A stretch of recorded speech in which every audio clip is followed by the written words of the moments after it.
Thank you, Mr. Chairman. Chair Gensler, I want to follow up on Chairman Huizinga's last question that was regarding SBF, the Justice Department.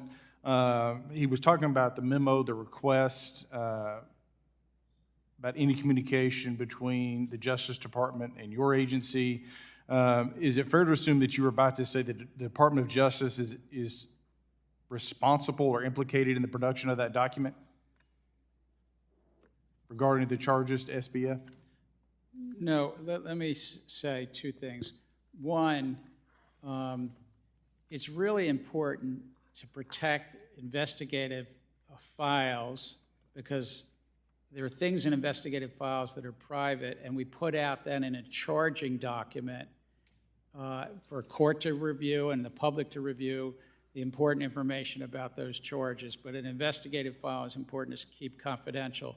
Number two, the Justice Department conducts parallel investigations, and that's a separate matter as to whatever they do. So a memo was requested. That should be an internal document from your agency. You and your agency report to this committee, so you should be able to produce that document.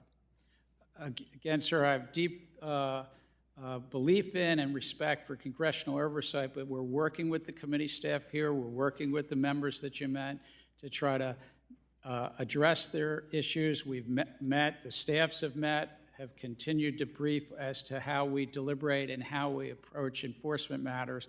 But it's also a really important Well, thing I'll that we reclaim my protect time. investigative files. You know, we have a Homeland Security agency that gets secret documents to the committee. They can be reviewed in the SCIF.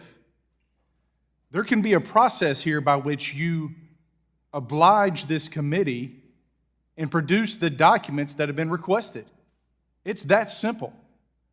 If I wanted to hear preaching, I'd go to church. You were asked a question. A document was requested.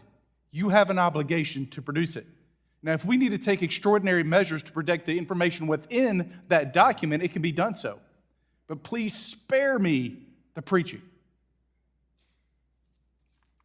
Chairman McHenry, Huizinga, both mentioned your responses have been inadequate.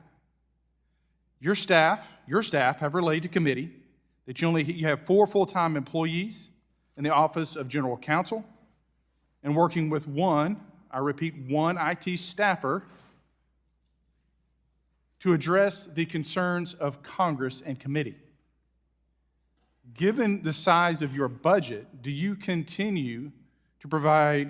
to continue inadequate resources to respond to this committee? Again, I know that our staffs have been meeting and discussing and trying to work together to get to your goals and what we believe in that oversight. We've actually added some resources. These are very broad requests, these 2 requests that you just referenced. I understand, but clearly there's some additional scrutiny. Clearly there's need for more personnel. So you're either intentionally obstructing or you're not just a good manager, all right? No offense. As we move forward, when you look at the uncertainties in the marketplace, well-educated, recessionary pressures, inflationary pressures, this committee has questions. Unfortunately, you are unable or unwilling to provide the appropriate answers. That bothers me. That concerns me. You know, I go back to the Securities Act of 33 and 34, the trifecta, the directive for your agency is 1, to protect investors, 2, maintain fair and orderly, efficient markets, and 3, facilitate capital formation. That seems pretty clear. And yet with ESG, you've delved into this realm of environmental regulatory regime. Is the SEC widely known for its expertise in science?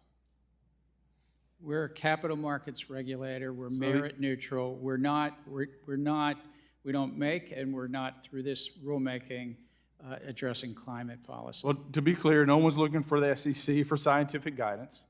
And when you look at your rule and the request for, Mr. Chairman, I will yield back. I'm out of time. Thank you.